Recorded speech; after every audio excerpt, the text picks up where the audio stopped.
Hello, everyone, and welcome to another episode of Passionate People and Preposterous Peeves. I'm your host, Ike, and before you get too sucked into this awesome interview, do us both a favor and like, subscribe, and share this amazing piece of entertainment, because I am here with the one, the only, sybELLA!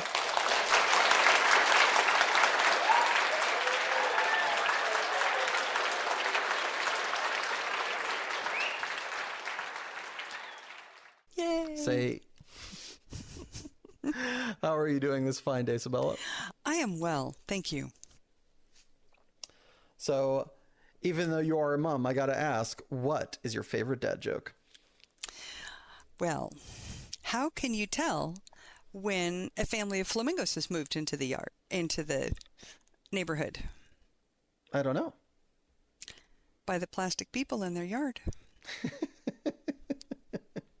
It's a very Isaac Asimovian kind of a scenario there. I just thought it was funny. It's great. No, it's great. It also conjures up a very terrifying image of flamingos waving with plastic people. But maybe that's only terrifying to us and not other flamingos. Maybe they'd enjoy that. Moving on to the hilarious and hijinkery. What favorite underutilized word have you brought with you today? Undulate. Ooh. What does undulate mean? It's wavy. It's up and down. It's up and down. It's like an old friend you haven't seen in a while. It's very wavy. It's very wavy. I mean, if you take your hand and you go blah, blah, blah, blah, blah, with your hand and it goes up, it's undulating. Okay, if a child jumps on a waterbed, that waterbed undulates big time. Before it breaks. Well, we're hoping it's really sturdy.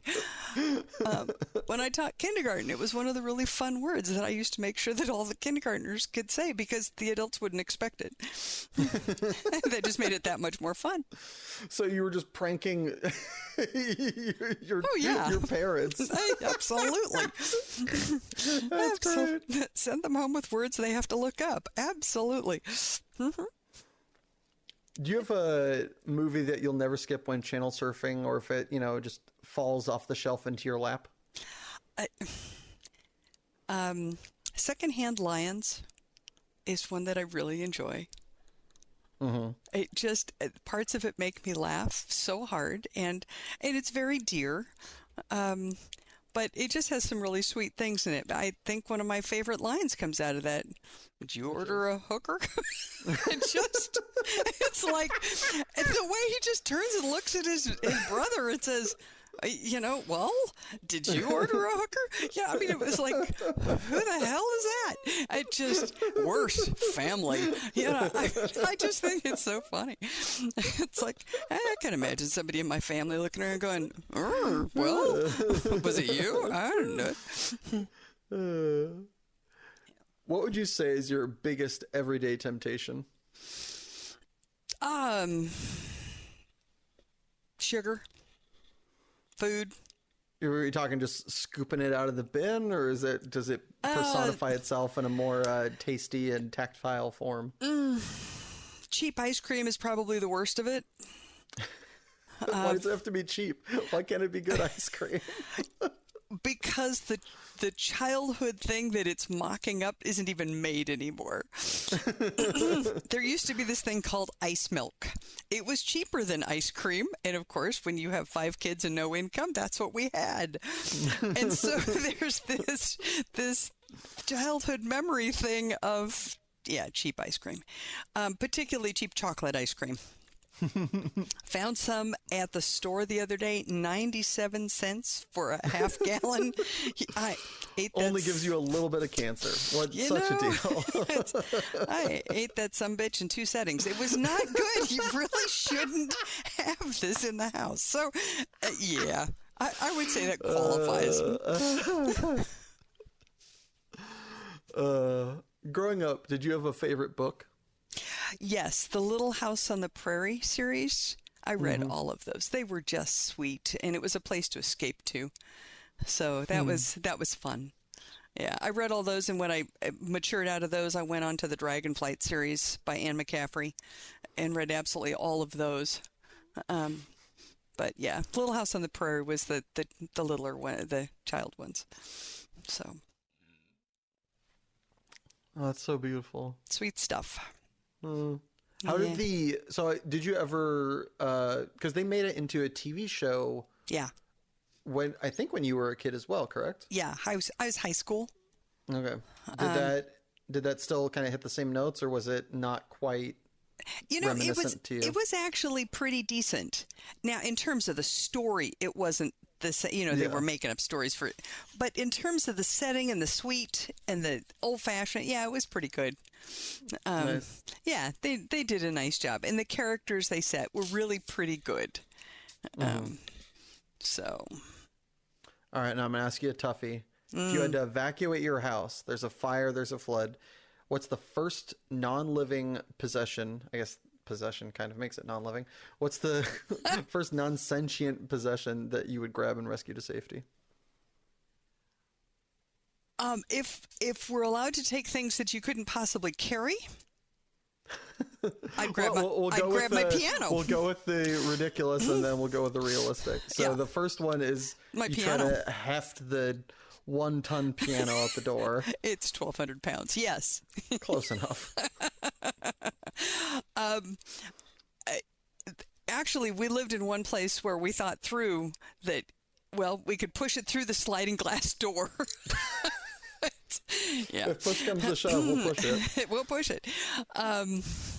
But after that, I mean, if I had enough time to actually grab a cogent thought, it would either be my great uncle Leonard's paintings off the walls, or my dresses out of the closet that my mother has made. Those are some of the sweetest things that I own. That they're made by people. Made by people. You can't back it up online. I mean, I guess you can with the paintings, but it doesn't hold the kind of same ennui that you would get from being able to see it. These are more signed. Of a tangible surface. These are actually signed by my great uncle, and it's those are things I wouldn't want to let go of. Totally. So, do me a favor, clear your mind. Now, what's the first thing that comes to mind when I say underrated? Service, I think. Service? Being of service to others. We tend to see that as something that's done out of necessity, or something, somebody has to do hours, or they have to, they've gotten in trouble, they have to do hours, they have to, and it is such a benefit to the person giving the service, really often more than the person they're serving. I think it really is an underrated thing, is to make the effort to be of service to others. So, what is your favorite way to be of service? I love to teach. I love to show people how to do stuff. And second to that is to organize shit. I'm good at it. If you need this, that, or the other thing, refuse plant, something. It doesn't even matter what it is. Build a garden at the church, fine. I can set this up. I can draw the plans. I can organize people. Organization is something I'm really good at. I don't have any formal training in it, but if somebody wants to have a dinner for 300 people, okay, I got this. That was a gift that our mother gave us, that my mom's Kathleen, and she gave us a can-do attitude. She gave it to all of us, and it shows itself very differently. I'm the youngest of 5 kids, and all of us have this incredible can-do attitude that, well, yeah, I could do that. I don't know how yet. I've never done it, but I can do that. I got this. Just hang on. I'll come up with a plan. And we can. We do. My sister came and built a stained glass window for the church. It was one of the first ones that she did. I mean, she had done some stained glass. It was 9 feet wide and 30 feet tall. It's a run-of-the-mill bit of stained glass. It wasn't a 2-foot panel window. Yeah. And she did it. And the church paid $30,000 for it. And it was worth twice that.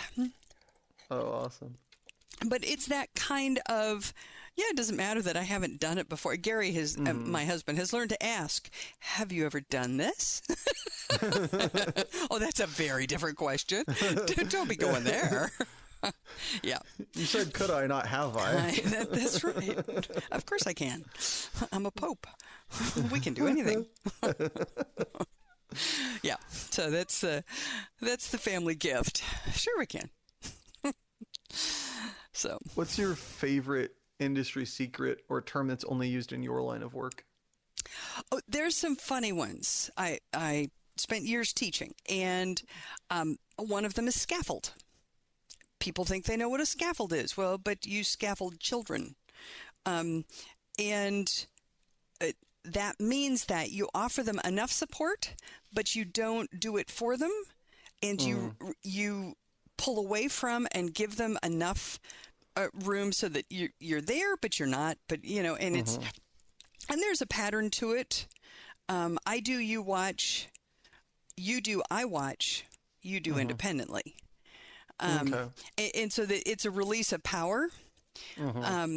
But the term, in a progressive sense, though, it is. It's not. So you saw how I did it. Okay, now do it, and walk away. That's right. Yeah. It's actually got two steps in the middle. I missed one, and it's What's the one you missed? I do, you help. So. Oh, interesting. Yeah, Is that between the first and the second? Yeah. Or, Yeah. I do it. You I watch. Do, you watch. I do it. You help. You do it. I help. And then you do it independently, so that it ideally it goes across on 4, and so. But there are some really weird words that you use when you're teaching, and you forget when you start talking to parents, and they look at you like, your student doesn't know any of their diphthongs. Really? Who knew? I mean, what the hell's a diphthong? Yeah. Well, what is a diphthong? It's the way that the vowels change when they work together. So certain vowels change.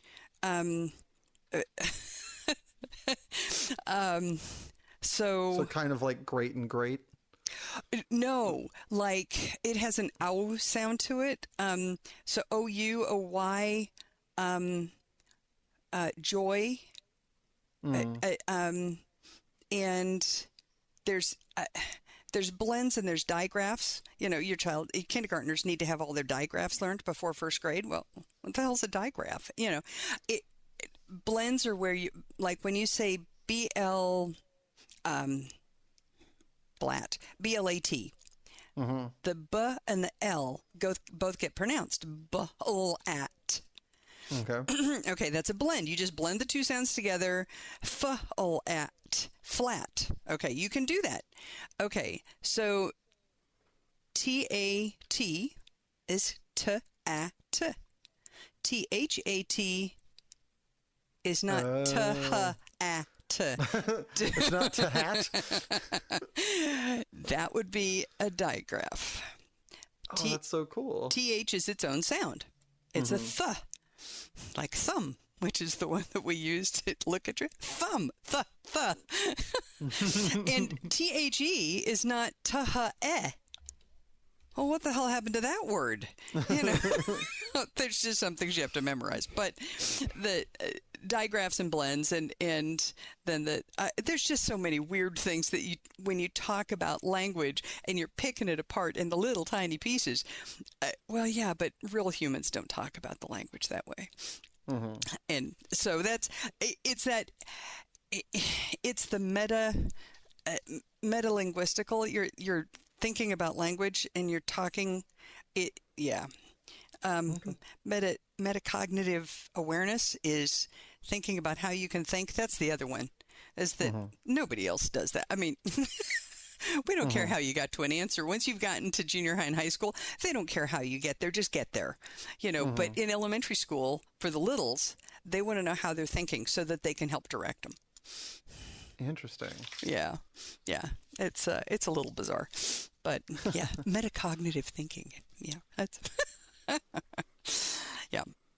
So those are fun. Oh, another one is a schwa.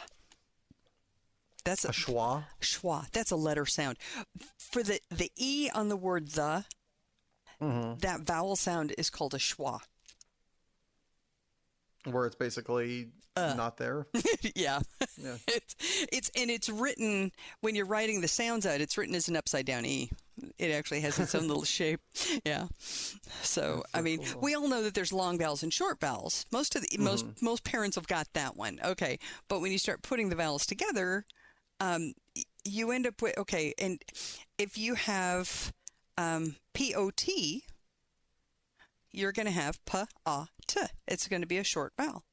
Okay, P-O-O-T would be a long O, right? Or P-O-U-R. I mean, but if you had an R on there, oh no, your vowel sound just changed.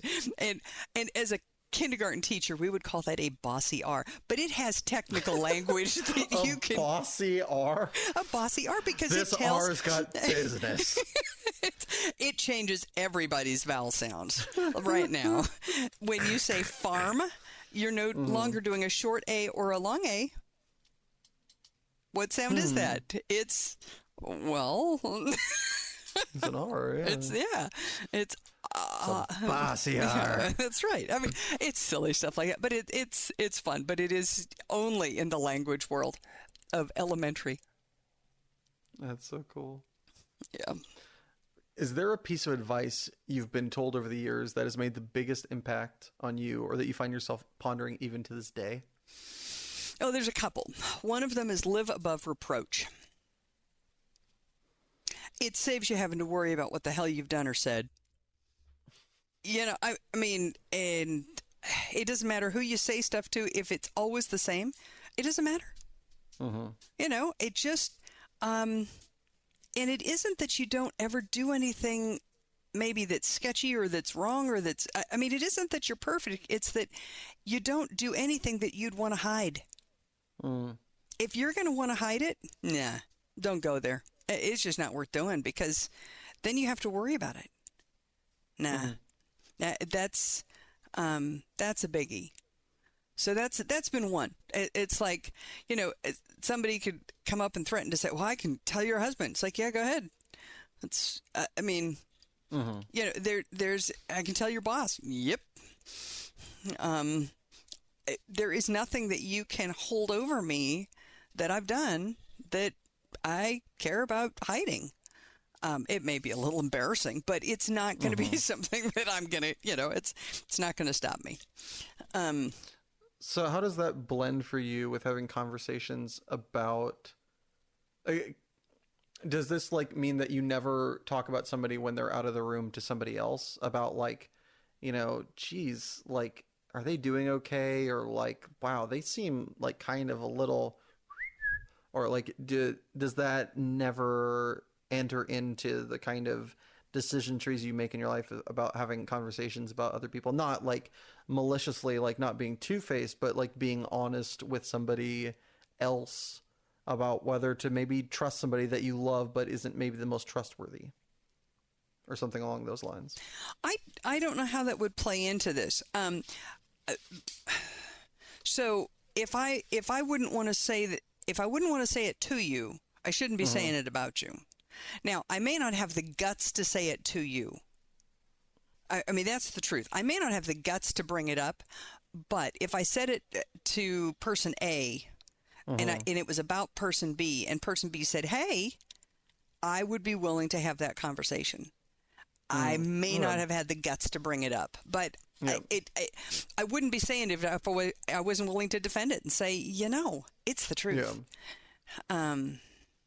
Or maybe not necessarily the truth, but that's like, this is your what I take see. Or your feel. Yeah, this is my take on it. Yeah, this is yeah. So there's that. The other piece of advice, and I don't know where I picked this up from, was while I was teaching, one more thing kept getting added on. One more thing, and I complained about it a lot. But the thing that I came to was, if I knew when I took the job this was part of it, would I have not taken the job?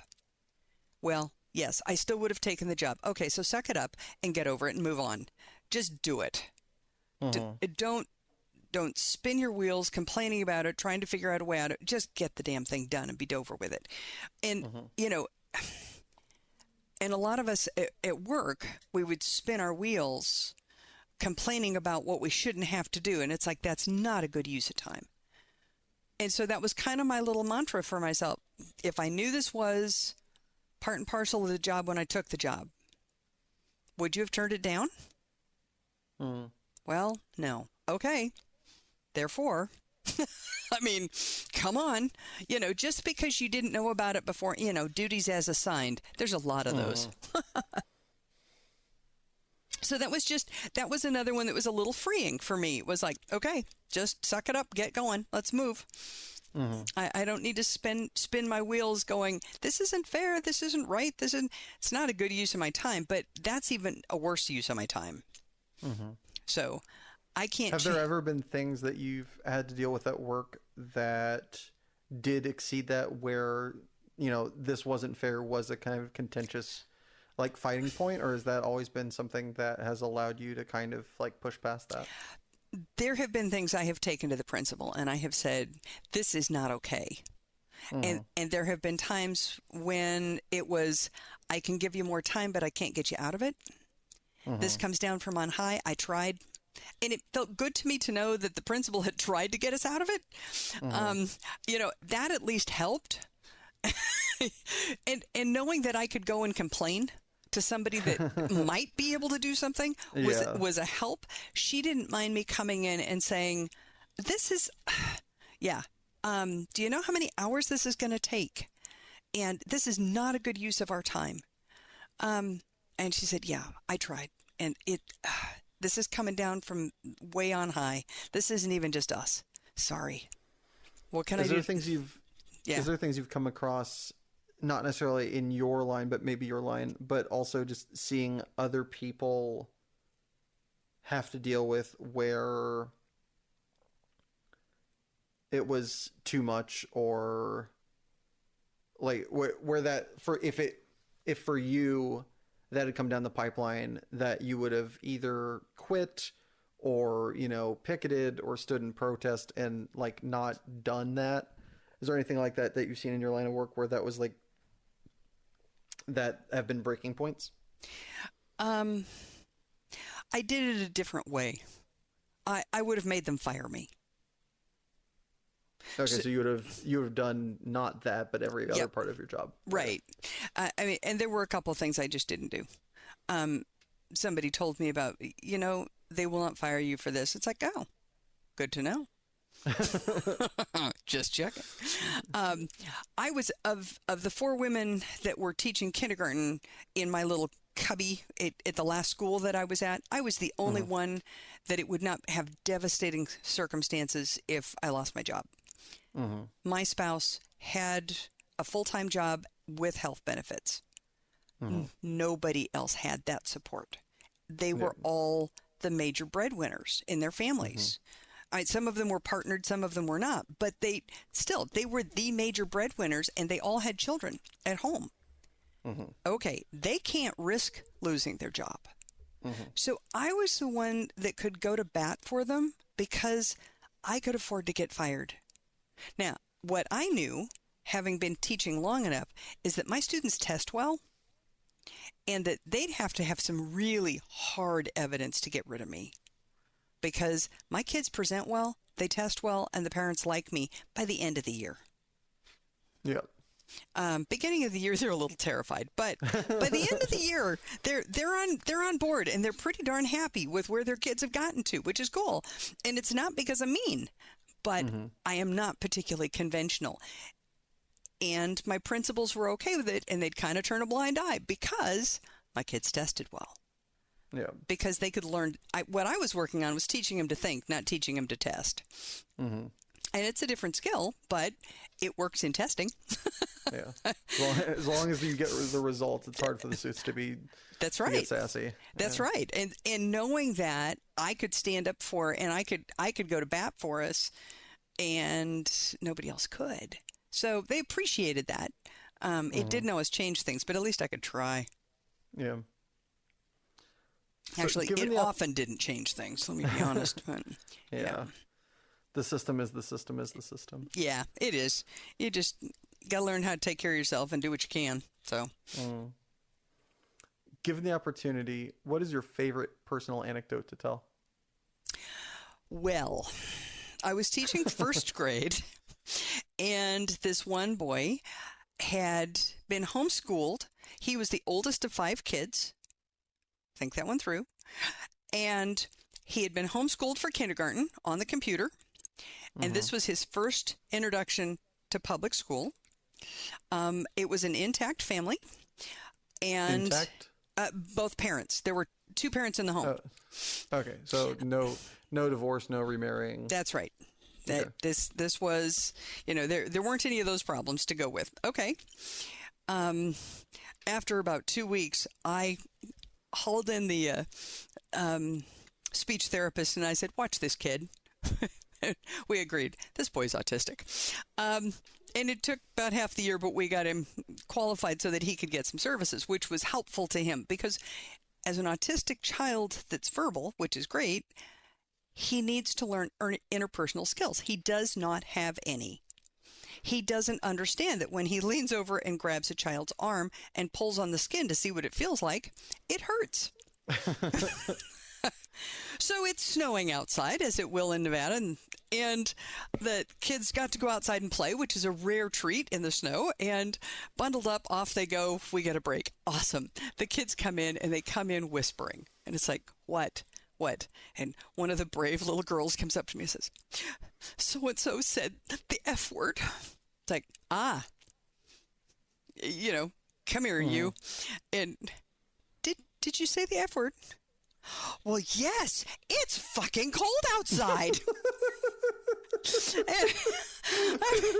Okay, my acting classes came in real handy about then. It's like, oh, yes, it is very cold outside. Do your parents use that word? No, they would never say that. I imagine. There's a reason for that, honey. We don't use that word here either, okay? Oh, all right. Go sit down. I mean, it was just priceless. But now, a lot of teachers would have put the kid in timeout for using the F word. Now, he wasn't swearing at anybody, and nobody was hurt. We're good. Yep. Have a seat. I mean, it's, but it was so funny. He has no filters. Yes, it's fucking cold outside. I mean, how many kids would stand there at 6 years old and say that bold-faced to their teacher? Yeah, no scent or no hint of kind of shame or anything. Nope. That's great. It was like, all righty then. Yeah. This is going to be a fun year. All right. Before he left your class, were you able to kind of get him set up with some kind of like more like specific education for him in particular, whether it's going to another class or like a teacher for him? What we did, for starters, the mother decided she hated me. The dad really learned to respect me for what I was doing for him. But the mother was also on the spectrum. So there you go. And what we did is we had him in a small group with a counselor working on interpersonal skills, learning how to read body language, learning how to look at their face. What does their face say? Oh, that face doesn't look happy. Right. There's a reason for that. Okay. Think Maybe this it's through. You just pulled on their skin. It's like, yeah. I mean, there are a lot of kids that don't have any of those cues. And of course they know. No, they really don't. And they have to, every one of those skills has to be taught. And that takes time. I spent more time than a lot of teachers do teaching interpersonal skills because I know that if nobody likes you, you are going to be the first one to lose your job. And so I know I taught kindergarten and first grade, but I taught some older grades, but I thought my job was to get kids ready for real life, to be able to hold a job, to be able to get along with people, because people that can't get along with anyone, they don't hold a job. That's not an active member of society. There's a problem. And so those interpersonal skills and how to get along and how to, you two can quit bickering. You can sit down on that bench, and when you can say 5 things that are nice about each other, you can come tell me. That was the punishment. It's like, because it helped them learn, well, maybe they're not so horrible, and maybe we can get along so we can both get off the bench, Yeah.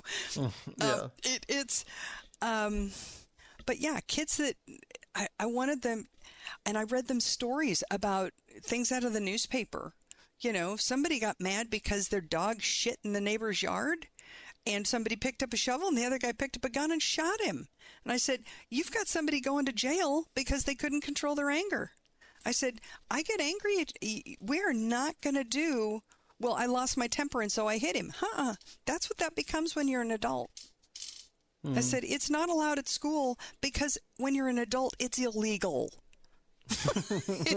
Let's learn this now. You can't do this in life. I can't walk up and hit my boss. Doesn't matter that I'm mad at her. She walks in here, I get pissed. I don't get to hit her. It's find another way. You can yell at people. You can't hit them. And just, yeah. But I enjoyed that. I enjoyed watching kids be able to get it and to grow and to become. That's so cool. Yeah. Moving on from one cool thing to another, what is your favorite little-known fact? Oh, when I was in college, I did not like having to study particularly the overly romantic nonsense. And one of the facts that came up was that Scriabin died of a boil on his lip. And I thought it was terribly fitting. Who? Scriabin. He was a composer. And he wrote music that was even, Bach is very, very measured and very tonal, and then you get into Beethoven and there's more big and soft and loud and quiet, and it's much more emotive. And then you go even further and it gets even weirder and more emotive, and to me completely non-tonal, and it did not sing to my soul. Let me put it that way. So I just thought it was funny in music history class. I was desperately trying to stay awake. History was never my favorite subject. And, Scriabin died of a boil on his lip. That's what I remember from music history. There you go. The takeaway from that, children, is he deserved it. Yeah. Anyway, it's not very nice. Fill in the blank for me, sybELLA. This weekend was so great. I spent 13 hours gardening. When you say gardening, is there a preferred aspect of gardening you have? Would you prefer to be pulling weeds? Would you prefer to be planting? Would you prefer, what is the element of gardening that you like to spend the most amount of time doing? This is going to sound vague. I like to make it look pretty. So if I can pull out some weeds and put in some new plants in it, 13 hours, I'd be exhausted. Really, it would be 3 or 4 hours of gardening and then sitting back and enjoying it for the rest of the day. But the other piece of that is I don't want to do it alone. I want to do this with somebody. I enjoy company. I don't want to spend my hours and hours and hours alone.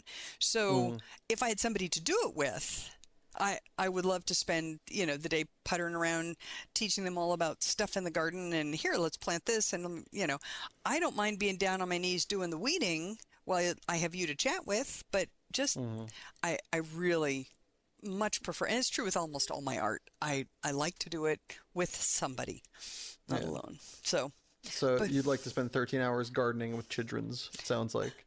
Well, usually with adults. Okay. As much as I like teaching kids, it's not the same as being with peers. And I need that adult company. Yeah. What is the difference between, because one of the aspects you were saying is teaching the gardening aspect. So what's the kind of what are the different bits you enjoy about teaching adults about gardening versus teaching kids? Or is it just the conversation can have a more adult nature? It's the conversation, and it's the conversation of equals. Which is, I enjoy teaching kids about doing gardening much more than I do about doing art. Doing art with students is almost painful for me because I'd much rather just do it myself. Here, give me that and let me do it. Yeah. Gardening is easier because it is a messy process anyway. Everybody's going to get dirty. It's fine. Yeah. But I need people. I get fed being around people, not being alone. And so that's being with, and it's fine. I don't want a big crowd. I don't want, I want a person. Or, I enjoy being with a person or maybe two. A couple gals or, my husband and doing something, taking a walk, doing, playing in the yard. But being able to do it without a timeline, having that. So it's all good. Can you think of the first or most impactful memory of when you realized you weren't so alone in your struggle, or when you realized you were more like everybody else than you had previously realized? If you need an example, I do have one on hand.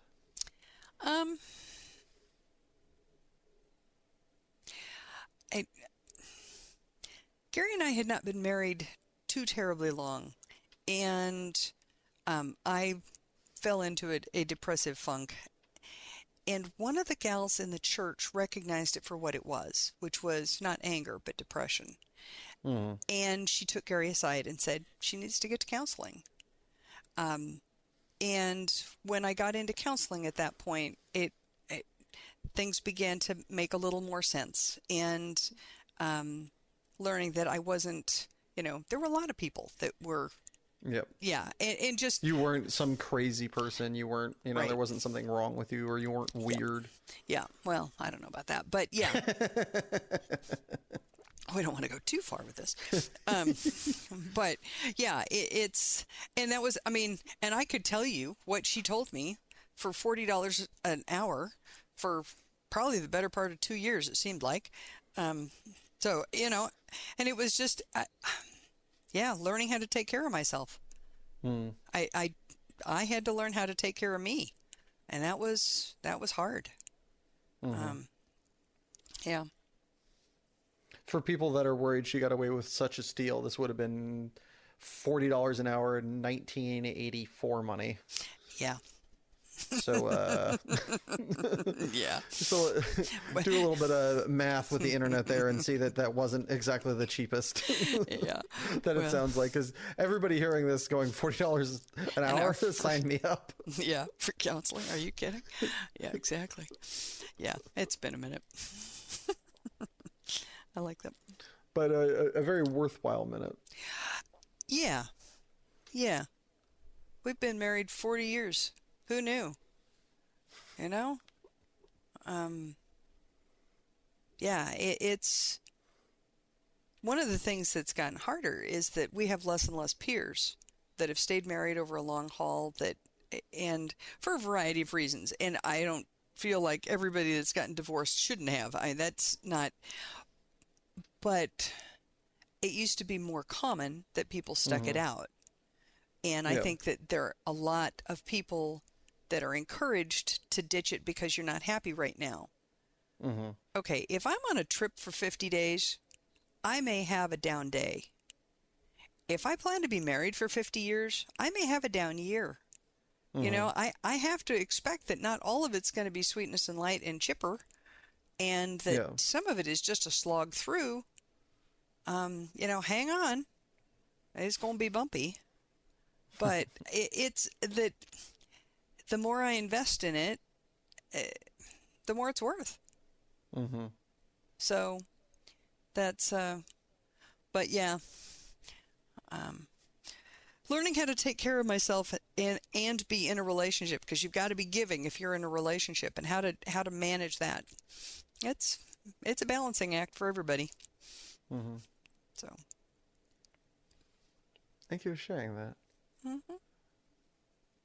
Is there a moment that you look back on your life that fills your chest with pride or brings a tear of joy to your eye?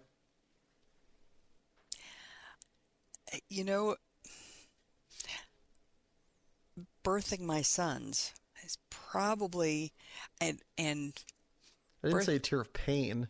oh, honey, that my husband never looked at me the same after he saw what I endured to birth my eldest. and it changed his opinion of me, which was well worthwhile. I mean, he realized I was made of tougher stuff than he thought.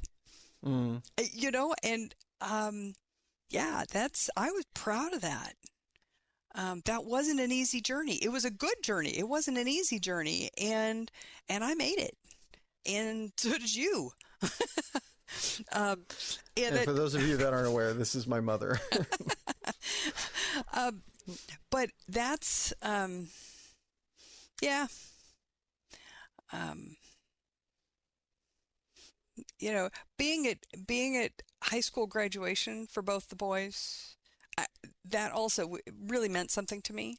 Seeing my kiddos make it through stuff and finish things, and I don't feel like I live vicariously through them, but I am very proud of all they've done. You know, managing to graduate, managing to hold jobs, managing to move and graduate, and just all those things. Life isn't easy, and yeah, it makes me very proud. Yep. I am grateful to have been able to have kids. It's a big deal to me. Yeah. Thank you for sharing that. That's beautiful. But we're going to have to throw it to a commercial break. But before we do, before I forget, if you could have the listeners of this podcast hear one song of your choosing, which would it be? From a Disney movie, Prince of Egypt, Through Heaven's Eyes. It's so sweet. Just, yeah, makes me feel good.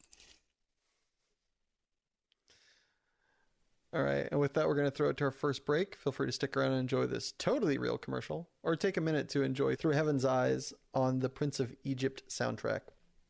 Or, if you wanted to hear a song from a previous episode, check out the playlist on Spotify, Passionate People and Preposterous Peeves podcast, Song Rex. It's a long title, I know. Don't worry, there's a link in the description. Either way, see you in a jiffy. Do you ever find yourself sitting around with an emptiness inside your soul or larger than preferred vacuous space? Would you like to change that? I thought so. Now introducing Stuff. For when you have nothing to do but important things. Stuff. For when you're lacking personality and intrigue. Stuff. When the world has taken a pickaxe-sized chunk out of your heart. Stuff. And if Stuff no longer fulfills these needs, please don't hesitate to look into our life-enhancing product, Addiction. Welcome back, everybody. I'm here with sybELLA. sybELLA, what is your passion? I live to teach. Yeah, it really doesn't matter what the venue is. I like to teach. And so if I'm directing the choir, you're going to be learning stuff about it. It just happens. And it doesn't really matter what the subject matter is. I was never a gymnast. I taught 30 hours of gymnastics students at one point. It's because I know how to teach. I just instinctively, I hear the questions. Boy, it made me crazy in college. We'd have this lecture hall for music theory, and somebody would ask a question, and the professor would answer the wrong question. And I'd about lose my mind, waving at, no. She asked this, da da da da da da, and it's, yeah, I did. Yeah, I was so helpful. Anyway, but it's because I hear the question. I really hear what people are asking and trying to figure out. And it's like, oh, well, then it's this. And so it's very easy for me to get people to understand stuff as a rule because I hear what they're asking or see what they're missing. Yeah. So it's not, if I'm understanding you correctly, it's not that you have something that you want to teach people. It's that you want to make sure that people get taught what they seek to learn. Yeah. Well, and it doesn't even matter. Yeah. I mean, I don't think I could teach chemistry or physics or something in that level, but there's always things to learn. Mm-hmm. And so, I mean, if we're doing plants, if we're outside playing in the garden, oh, look, this is this kind of a root and that's that kind of a root. And did you know that? I mean, there's just stuff to learn. And look, you can see that these are this kind of a plant because it has, it's just fun.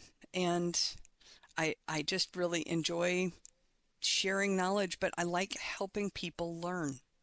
Mm-hmm. And so if to juxtapose the two qualities, would you rather have a student who is interested in learning something you didn't know versus a student who needed to learn something you did know? Which student would you prefer to teach? Oh, well, it's always easier to teach something you know. However, it's a little scary to have to teach something you don't know. Mm-hmm. However, when they put a smart board up on my wall, it's like, all right, I'm really not comfortable with this because, computers are not a second language for me. And they're about fourth or fifth. I mean, it's I've gotten better and I'm quite proficient at this point. However, when that smartboard first got slapped up on my wall, okay, I'm out in front of all of these little kids and they can probably figure it out about as fast as I can. Mm-hmm. And that's really awkward for a teacher because to maintain control, there's this aura that the teacher knows. Mm-hmm. Right. Well, teachers doesn't have a clue. Okay. And so that was one of those really awkward times of where I need to be using this with the students, and the students are going to be probably as adept at this as I am. And here we go. So I have taught things that I don't do well. I've taught violin to beginners. I'm sure you've never heard me play violin. I have not. Yeah, there's a reason for that. I took it in college. Yeah, that was about it. Nobody needs to hear a cat dying at 3 in the afternoon. No. But, can I teach it? Yeah, I can learn. I stayed 2 lessons ahead of the kids and kept going. Yeah, it works. So when did you first figure out that teaching was something that you enjoyed doing or that you wanted to kind of try, seek out, and kind of... I really didn't think that was the direction I wanted to go. I tried some other things and I just kind of, it's like, this is what I do well. I may as well do this and get paid for it. And because this is what I do well, is I can organize. And in a classroom, you need organizational skills. I can organize and I can teach. And so it wasn't, when I went through college, I went through in music. I didn't go through in teaching. And I wasn't a good enough performer to be a performance student. And so I took the pedagogy classes for teaching. But I had actually started as an accompanist major, and I just wasn't a good enough pianist at that point. I wasn't fast enough. I couldn't just sight read things cold. It's like, yeah. So it's like, what else can I do? What else is open to me? Oh, well, there is an education track in this. It's still a music degree, but it was for teaching. I actually tested into my multiple subject credential. I don't have a humanities degree to have an elementary credential. So that was a hairy test, but yeah. So, but. So you kind of fell into this by, opportunity availability. Well, I substitute taught, and before I had my degree in music, and so I did some substitute teaching. My husband had moved us again, and I had no job history, none. I had never held a job in high school. I had never held a job in college. I got Off married. To a good start. Yeah, I had gotten married, and yeah, I got nothing. I don't have a clue how to hold a job. So before you went into the teaching track, you did try substitute teaching? I did. Okay. And actually I at that point I had managed to work at a stitchery store, and I'd managed to do a couple little things that, worked at a couple different places, and tried my hand at substitute teaching because I could, and it paid well. And that was in Bakersfield. Do you remember your first day? No, I remember 2 or 3 days though. Yeah, there. One of them was very complimentary. I got sent into, and it was a week-long position, and it was their discipline problems and low IQ class. There's a fun combination. It's like, just because academically they're at the same place does not mean that they are a group.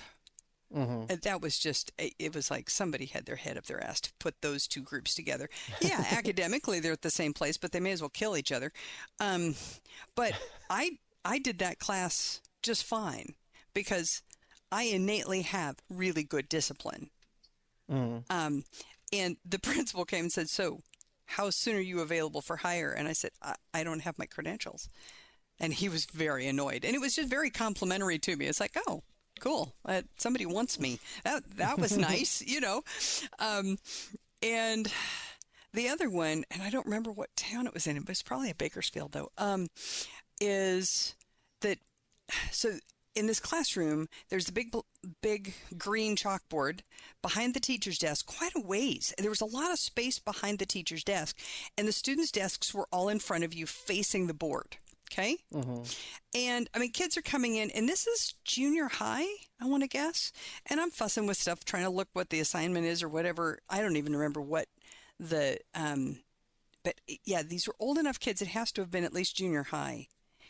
And 2 kids started fighting behind me. And it startled me. And I turned around and I threw them both up against the chalkboard, and they hit the board.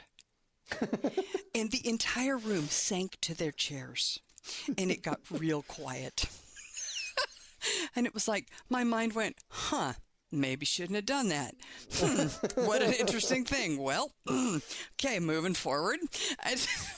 What I got yelled at for was marching them down to the office and leaving the room because I couldn't figure out how the bogan worked to the overhead for talking to the office. Yeah, I was supposed to just throw them out the door and tell them to go to the office. Anyway, so that's what I got in trouble for, was walking out of the room. But it was like, the 80s where you can just slam kids up against the wall. The biggest problem is you left the class to make sure they didn't fight on the way to the principal's office. Yeah, it's so. Well, if you want me to call down to the, you got to tell me how. So. That was not my most shining moment as a teacher, but it was like, oh, whoops. Yeah. One of the other things that was probably one of my hardest days, worst days teaching, but we were desperate for money, is Delano had gone on strike. The teachers had gone out on strike, and they needed teachers in the classroom.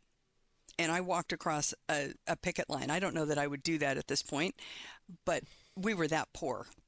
Yeah. And so, I mean, this is just a powder keg waiting to go off. This is just a horribly bad situation. Now, I managed my classroom. I was supposed to take roll and do anything with them. They didn't care. And it was count bodies in the classroom. And so I read off the names, and I said, if you want to get out of here, you can walk, but I'll mark you absent. Make a choice. Either sit it or out. I am not going to try and hold you in here. There were teachers that had people throwing desks, like through windows. I mean, they were just losing their shit. Oh no, my classroom at least had some decorum. A couple people left. Fine, get out. We're good. Well, and then they called. The desks were being thrown into the school or out of the school? Sorry. Out the window. No. Okay, so they were being thrown from inside the school Yes. out. Okay. Out to the. These were external hallways. Yeah. It doesn't get that cold. But this is by the students? By the student. Yeah. Okay, so the students and the teachers were not happy about the circumstance. Right. The teachers were subs. They were not their regular teachers. The teachers had walked. So the students were pissed that their teachers weren't there. They didn't want to waste their time. And I don't blame them. Okay. But if you're going to pay me in 1980, $150 for showing up, yes, I'm probably going to take it. And I mean, that was a week's food. Yeah. So then they pull all the student body into the gym. Are you serious? I mean, what could possibly go wrong? They can't control them in groups of 25 or 30. No, let's put them in a group of about 500. Yeah. Oh, God. That was just a nightmare. Yeah, so that was one of the oof. Yeah. People were making bad choices on that one. Now, I have had a student throw a desk in a classroom, but that was a fifth grader that was, he was having a bad day, and he got to leave my classroom. The roids weren't sitting well. Through a desk. Good Lord. Yeah. Who are you teaching? Macho Man Randy Savage? No, he was just hauls off a disturbed little boy. A desk. Goodness. I mean, I'm not saying I couldn't do it now, but maybe I'm just remembering when I was a kid. The desks didn't feel like so light as that I could easily just pick up and haul off and throw them. Now, I said that boy did not pick it up and throw it. That boy threw it over, so you grab one edge that one just kind of went down, and it's enough to make a lot of noise and scare students, that kind of thing. But it's like you're out of here. And I mean, and there was a statement that I would use on my students. I'd look them straight in the eye and say, "You are not worth my credential. Get out of my classroom." Because the next thing that's going to happen is I'm going to hit you. Yeah, we're done. We are done here. Yeah. And you don't get to come back today. So they can put you someplace else in the building, but it's not going to be in this room. And because I was willing to take students that most people wouldn't take, and most of the time they would manage with me, when I sent a kid out and said I don't want him back, they didn't come back. The principal honored me in that. That was when they were on my last nerve, and I was it was okay.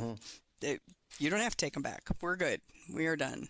So it was good to know that, because that meant sometimes it meant that the line could go further before I had to get to it, because I knew I could really get rid of him if I needed to. Yeah.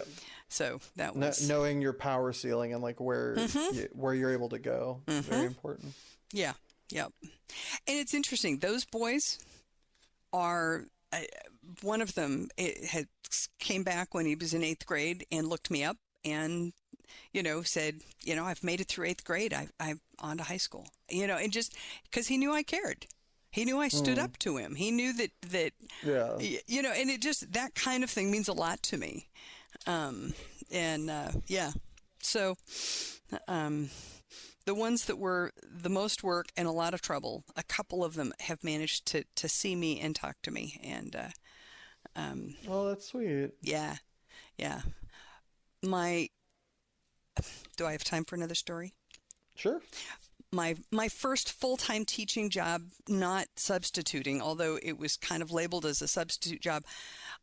You're supposed to spend time being a student teacher. Well, I had a mortgage in the Bay Area. I could not afford to not be paid for my student teaching. And people said, well, that's not possible. Well, if they're desperate enough, it's possible. And there was a class that was desperate. And so I took this class. I took it on in January. They had gone through 4 subs already. Okay, this class was used to working together against the teacher. It was a nightmare. This is the beginning of a movie right here. Oh, honey. You just walk towards the building, and the last sub comes out crying. He goes, "Don't go in there. They're horrible." Oh, yeah, they were. So, I mean, yeah, there were 4 boys that were older. One of them was Laotian. Okay, you know he was a couple of years older than his birth certificate said, just because to get in the country you had to be. And one was Puerto Rican, one was Mexican, and one was black. Jamal, Sampet Impresario, Jamal, Raul, and Nelson. Those 4 boys, I will never forget. And it wasn't my first day, but I marched them down to the lunchroom. You know, we line up, we go out. I locked my door behind me, walked down, picked up my lunch stuff, fussed around, looked in the boxes that I'm supposed to do, walked back, unlocked my door, walked in. Those 4 boys were sitting in my classroom. And I looked. I said, "Window?" "Yep." "Uh-huh." I sat down and had lunch with them. It was the beginning of a very long 4 months. The principal walks in the class. She was supposed to be my mentor. That was that didn't happen, and she was a nightmare. But the door opens. I'm doing math on the chalkboard. Okay, and I looked up. Door opens. I looked up. "Raul, get down off the lights." He was literally hanging from the light fixture on the ceiling. Okay. Yeah. It was Raul who found me as an adult. He saw me at the pool, which is the last place I ever want to see a student. And he came up and he said, and here's this, good-sized Hispanic man who's, I don't know, 25. And he says, "Do you know who I am?" It's like, "No." He said, "I'm Raul." It's like, oh, the one who I slammed the door on, the one who was hanging from the ceiling. Yeah, I remember you. And he said, "My wife made me go back and get my GED, and I knew you'd want to know." Aww. Yeah, I have held on tight to that one. Yeah. Oh, that's so sweet. Yep. But I mean, I saw him squirreling around, and these are big doors. This was an old building, solid core door, and I could see him in the center, and these doors swung on nothing. And I grabbed that door and I just smashed it into him. "Oh, Raul, what are you doing out there? You could get hurt." "Don't mess with me, little boy." It's like, oh no, you are not winning. I would come home and cry and cry, and I'd never let them see it.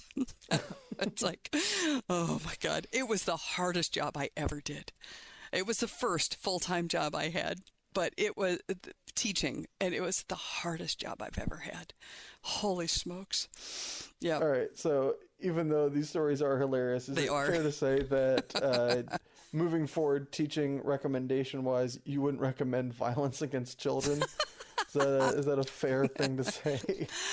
Actually, no, but I do recommend touch.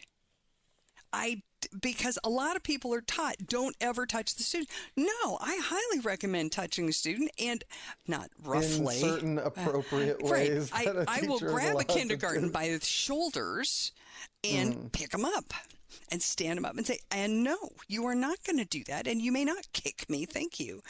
But no, I do not recommend battering children. Battering children. Although, I mean, I wasn't hurting anybody. And we all wish we could. Yeah, well, yeah. Moving past that misconception, what would you say is the biggest misconception about teaching by the wider world? That you're teaching information. That really, you're wanting kids to learn stuff. I know people that are really good technicians about teaching the stuff, and their students don't do nearly as well as mine. I teach children. I teach them how to be human beings. I teach them how to interact. I teach them how to think. And they may get some math and some reading in there, and we'll probably do some science. But what I'm teaching them is not, my goal is not academic. I don't tell the principal that, but my but my goal is to teach them how to think, to teach them how to investigate, to teach them how to work together with somebody else. Because chances are, when you hold a job, you're going to have to get along with Martha, whether you like her or not.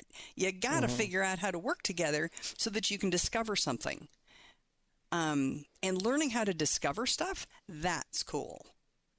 So you would say it sounds like, if I'm understanding you correctly, you focused more on wisdom as opposed to intelligence. Ooh.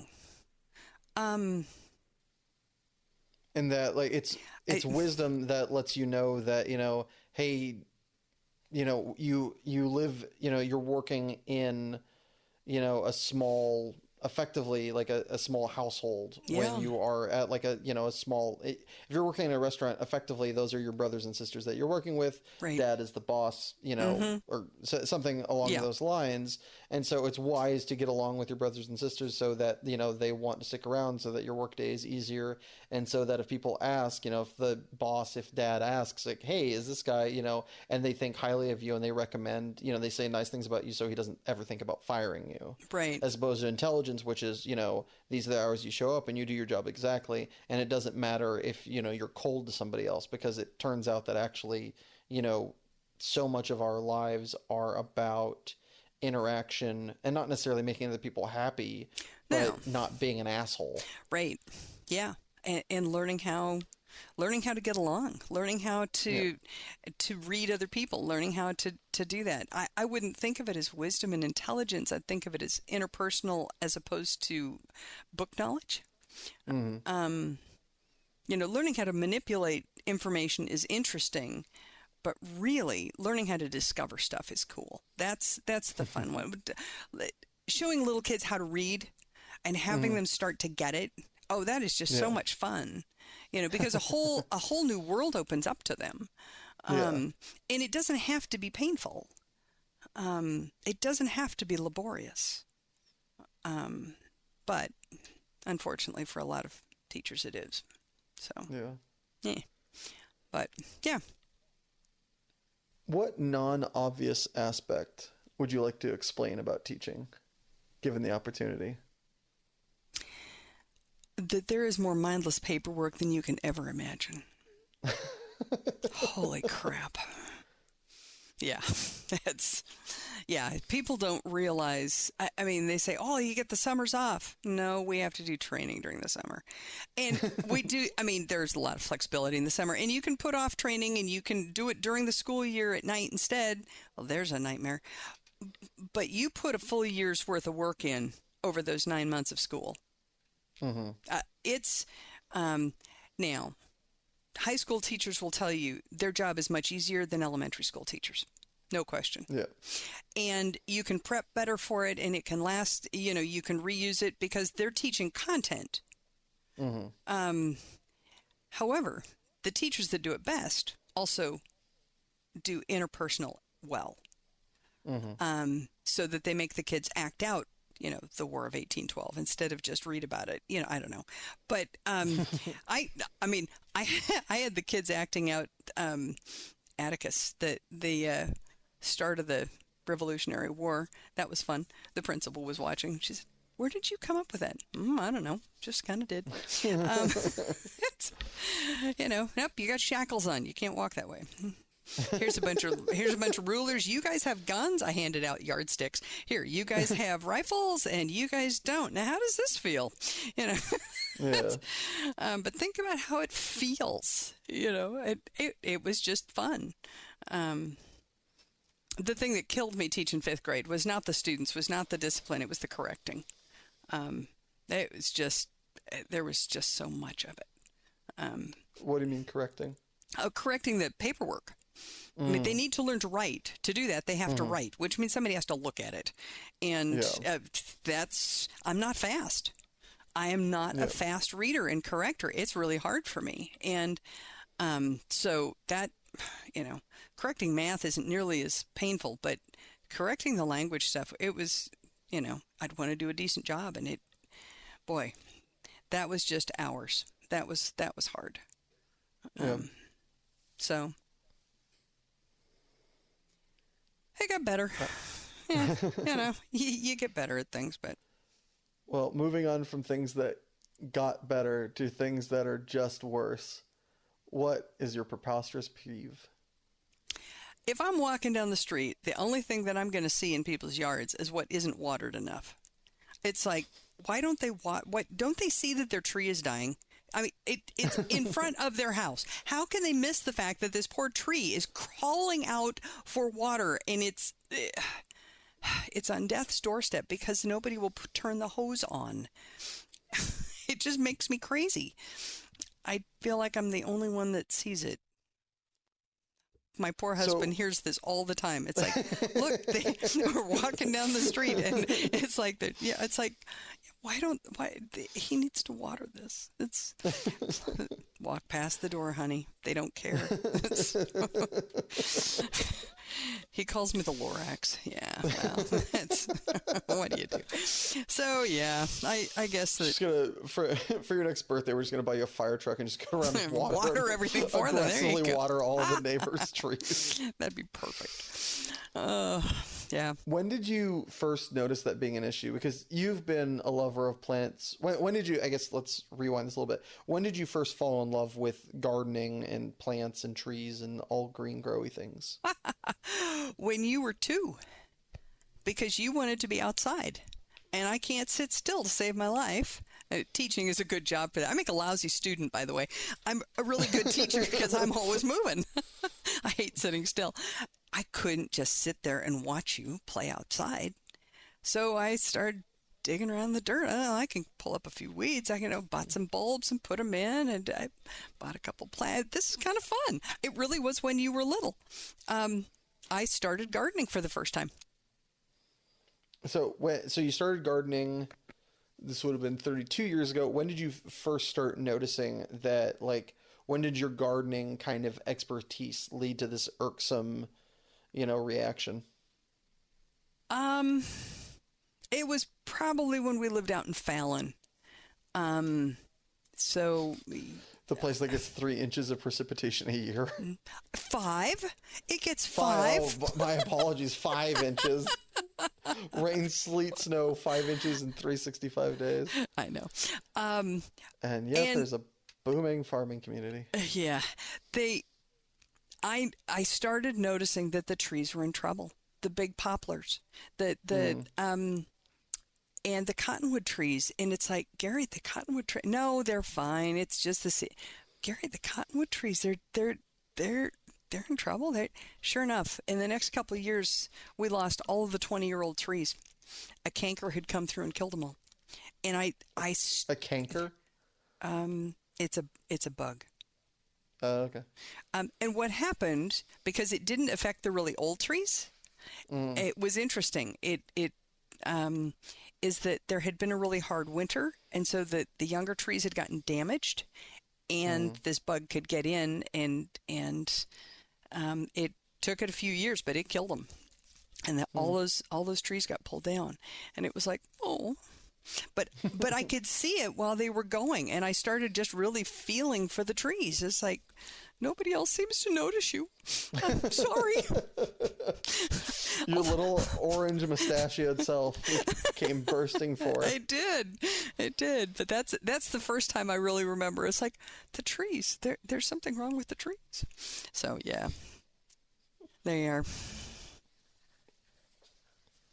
And with that, we're going to head to our second ad break. But don't go anywhere, because when we get back, sybELLA is going to enter the lightning round. Ooh. Have you ran out of new stuff to do, rendering your life wholly unsatisfying? Do you have too much time on hand and have no idea what to do with it? Or are you just plain over this existence and wish for a plane with more intrigue? Might I introduce you to Addiction? Addiction deals with all these problems and more. How to meet your significant other's parents and would rather not? Addiction. How to go to work for the 3rd day in a row? Addiction. Rent? Why not? Addiction. Addiction cannot be held responsible for your choice of choosing to imbibe in addiction. Any and all life-destroying fallout as a result of addiction cannot be legally pinned on addiction. But you're more than welcome to try. And we are back. sybELLA, are you ready to enter the lightning round?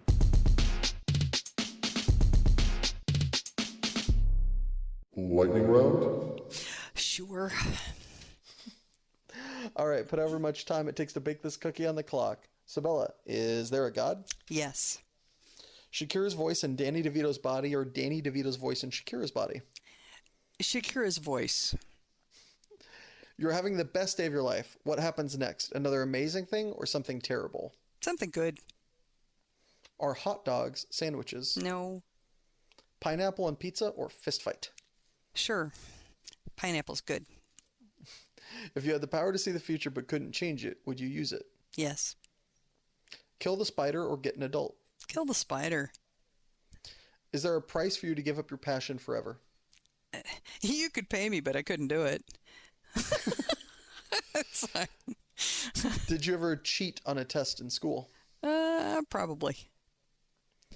Which do you max out first? Intelligence, charisma, or strength? Intelligence, charisma, or strength? Intelligence. Are we alone in the universe? No. Would you rather have your inner monologue sound like Gilbert Gottfried or Fran Drescher? I know it's not Gilbert Gottfried because I know that voice, so I'm going to go with the other one. I don't know them. Are Cheez-Its addicting? Yeah. Make the food or do the dishes? Make the food.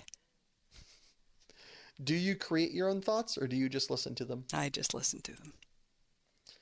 If you have to have only one for the rest of your life, which would you choose? Rice or pasta? Rice. Would you put your brain in a robot body if you could? Nope. If someone you cared about asked you to help them cover up a murder they had committed, would you help them? Maybe. For the rest of your life, would you rather be followed around by someone playing the tuba or someone freestyling jazz poetry? Tuba. Would you rather have flight or invisibility? Flight. Vests or opera gloves? Opera gloves. Is there any hope? Is there any... Hope. Yes. Are you out of touch or is it the children who are wrong? Oh, hell, the children are wrong. Have you ever buried anything in a time capsule? Yeah, I think I have, actually. Part of a school thing. All right. Would you rather have a bird shit in your mouth every morning, but your breath is lovely, or you have perfect dental hygiene, but your mouth always reeks? None of the above. Sorry. Nope. Could you eat 37 of your favorite food for $5,000 in a 1-hour time limit? Probably. Congratulations. You've survived the lightning round. But before we move on to your prize, I, like many other listeners at home, would like to now know, what is your favorite food? Shrimp. That is a very easy one to eat 37 of in a 1-hour time limit. Yeah. All right, now for your prize. What lightning round question would you like to ask me and in return asked of future guests? So you only get one chair. Okay. A recliner or a rocker? Rocking chair. Rocking chair. Not close. I get to live that age-old fantasy of having a rocking chair by a fireplace and knitting. There you go. Even though I don't have a fireplace or know how to knit, but that's the dream. There you go. All right. As we come to a close, anything you want to plug, recommend, places people can find you or your content, or shout-outs you'd like to give to friends and fans? So I don't have lots of money, but what little money I have, I like to donate well. And so one of the best out there is Heifer International, or another one is called UMCOR.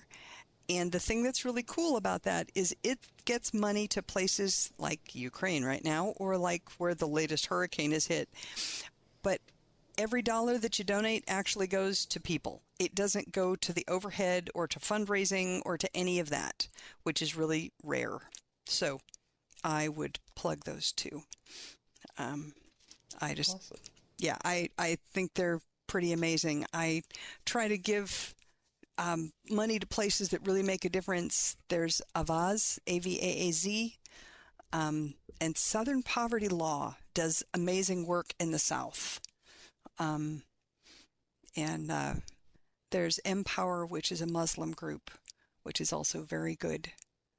And Push Black, which is good about educating about some of the stuff with our Black brothers and sisters. So anyway, yeah, those are things that cool. matter to me. Well, thank you, sybELLA, for being my guest today. And a special thanks to my editor, Richard Ashford, and my composer, Joshua Gibbons. And thank you, yes, you listening at home or wherever you found time to appreciate this. Time is the most precious commodity we have, and I appreciate you spending yours with us. And if you enjoyed this podcast, please subscribe, like, or just share it with a friend. Every little bit helps. Or if you already have and are out of episodes to listen to, don't worry, we put out a new episode every Monday at midnight on Soundcloud, YouTube, Spotify, and iTunes at Passionate People and Preposterous Peeps Podcast. And a very special thanks are due to our first Patreon patron, sybELLA. Hey, wait a minute, that's you! Yeah. If you'd like to join said illustrious ranks as this awesome individual I have right here and come on this podcast and have your name read aloud, just head on over to patreon.com/Passionate People and Preposterous Peeves Podcast. And remember, folks, please don't spill that green wax on my slacks, lest I have to go to the cleaners and then I won't be able to eat my Apple Jacks.